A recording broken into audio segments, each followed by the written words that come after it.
My name is Robert Natukunda, and I'm a product design engineer here at Microfuse Computer Technologies, and I'm part of the CAD team, or you can see the SolidWorks team, which is responsible for designing casings, especially for the consumer products. So we prototype by printing. After designing this casing, we have a 3D printer, so we can't 3D print it.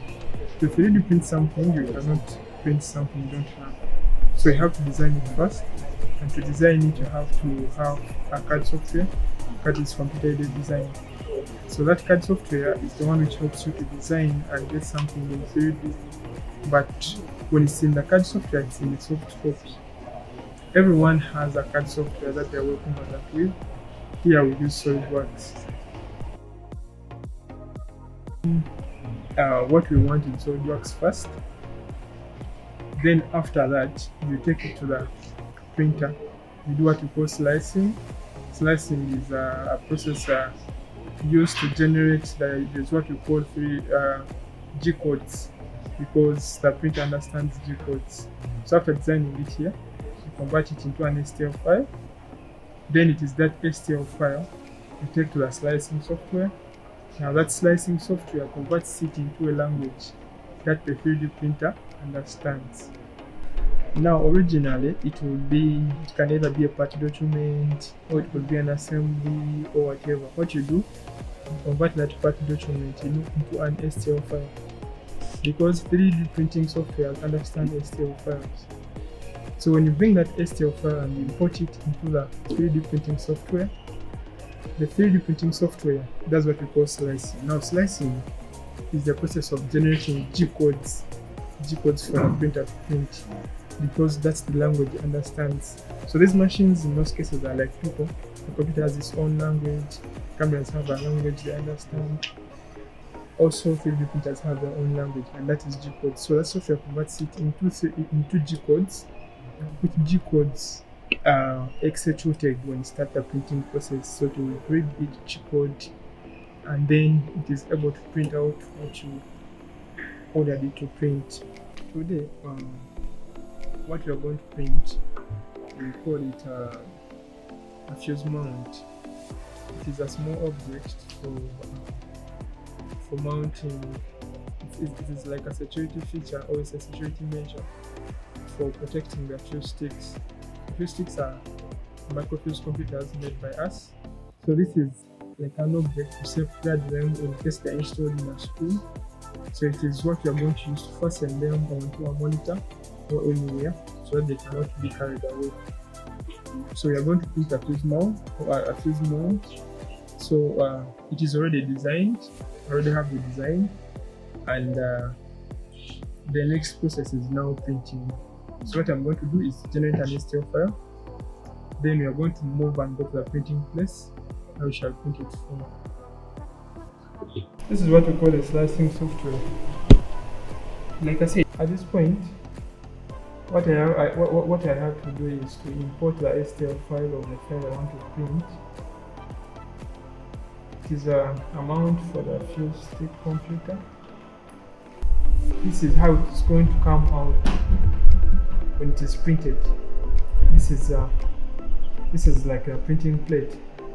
So after the printing process, it comes out like this, the way you see it, like that. So after putting it the way I want, I could put it upside down or the other way around, whichever way. So I've decided to put it like this. So I come and I do what we call slicing. So after slicing, it will tell you ready to save onto the removable drive. I've already inserted my flash disk. So I get an STL file from this flash disk. Then I convert it into G codes after slicing it from the software. Then every printer comes with its own software. This software is called Dremel DGlab 3D Slicer. It's because the software, the 3D printer we're going to use is called Dremel 3D45. It's the one we're going to use. So this software is for this particular printer. After slicing, I'm going to save my file on an external drive. It could be an SD card, it could be a flash disk. In this case, I'm using my flash disk. And then I've already saved my file there. So I can remove my USB pin. Of course, before slicing, there are a couple of settings you set. The influence there, the quality of printing. It also depends on the material you're going to print. You set all that in this navigation pane on the right of the software. So after slicing, after preparing the file, what I have now on this flash disk are the G codes of this particular object. The object I showed you earlier. They are the G codes, the language which this printer understands. So what I'm going to do now is to bring this flash disk or the USB drive into this 3D printer and then start the printing process, or you can call it the building process. In 3D printing, we actually call it building. So we are going to build the object, this object, 3D object we have, and then in a few hours, we'll have a real object. It depends on the strength you want, how hard you want it to be, how smooth you want it to be. So it all depends on what you set. Some can take up to 2 hours, some can take like 6 hours, some can take 10 hours, others can take more than 24 hours. So it actually depends on the size of what you're printing and the print quality you want. The better the print quality, the longer you have to wait. Yes.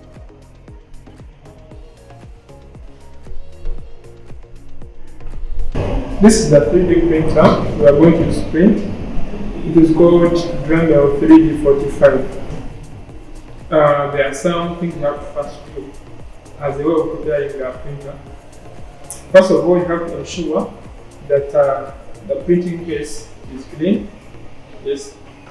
Then you will do what we call calibration. Now, calibration involves making sure that the printing base is leveled, because it has to be at level. So the printing process, you print something with uniform height, you're getting it. So you do what we call calibration, making sure that the base or the bed, the printing base is leveled. You do what we call purging. Purging is a process where you remove any cartridge which remained in the nozzle from the previous printing. So what the printer does, it removes any kind of anything that has solidified within that nozzle to clear the nozzle for the next printing process. So we are going to level the base here. I already cleaned the printing bed, so I'm going to clean now. But we are going to make sure the bed is leveled. Also, there is an option or a switch for helping you to level that. So I'm going to level first, then purge, then preheat. Preheat is when the printer is about to start printing. First, heat the nozzles to the temperature. This works at about 220 degrees Celsius. So that is what we are going to do now before putting in this flash disk. Start the printing process. We are going to calibrate. So there is a button for calibration here, and this is it. So you click calibrate, then come to assisted nozzle calibration. These options can differ depending on the printer you're using. For this case, that is how it goes. So after ensuring that the bed has no glue and it's clean, the nozzle is free, you press the button and then it is going to do what we call automatic calibration. Like I said, this is ensuring that the bed is leveled so that there are no distortions in what you're going to print. Because if one level is high, another level is low, you might find it printing in space at some point. And if it's printing in space, that means you won't achieve what you want. So as you can see, it has found out that this side is not leveled, and it's telling me to adjust this ring so that I bring it to level. So after adjusting it, it will verify again. So once it realizes that the bed is leveled, it will tell you leveling is complete, and then you can proceed to the next step. Our next step is called purging.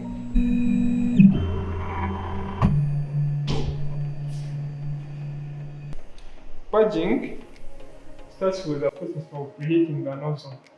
you want to hit the nozzle to make sure you remove anything that had remained from the previous print so that your new print starts up fresh and then everything is new and it works properly. So here what the printer is doing, it takes some time to preheat the nozzle. Preheating the nozzle, like I said, is to make sure that any plastic which has remained inside melts. So after preheating, we're going to purge. Purging will remove all the plastic. So, and you will see it dropping from the nozzle. It melts it and then drops it. When it's over, you also know. So at this point, it is preheating now at 43 degrees Celsius, but we have to go all the way to 220 degrees Celsius because that is the printing temperature in this particular printer. Like I said, every printer has its own printing temperature, depending on the design. Also, depending on the material, different materials have different printing temperatures. The printing temperature is the temperature at which that particular material melts. So if the material is, for example, it is metallic, some printers can print metals, the printing temperature will be much higher. But for this case, 220 degrees are enough for the what? For the melting of the plastic. Yes.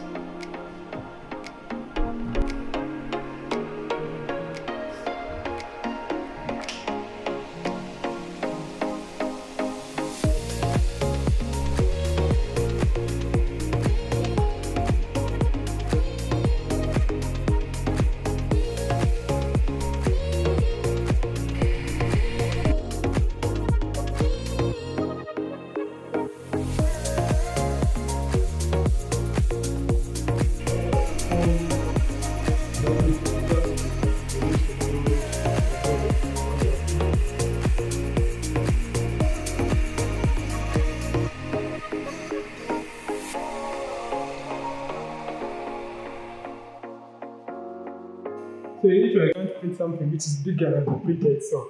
Okay. Yes. And I guess it has to be something that fits on the print bed. Mm. So we are done purging, and at this point I'm going to start my flash disk.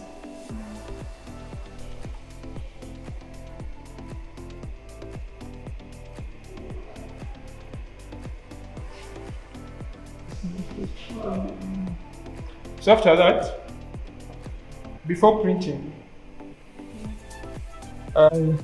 this is what we call printing glue. What printing glue does, it makes sure that during the printing process, when that plastic is mounted onto this print bed, when you're removing it, when you're scraping it off, this is a scraper. It's the one we use to remove the printed object after pulling. So this ensures that there is something between the printed object and the printing base, you get? So that when you're removing it, you don't break it. This will help you, so it will just slide off and then you achieve what you wanted. In this case, I'm going to first apply glue.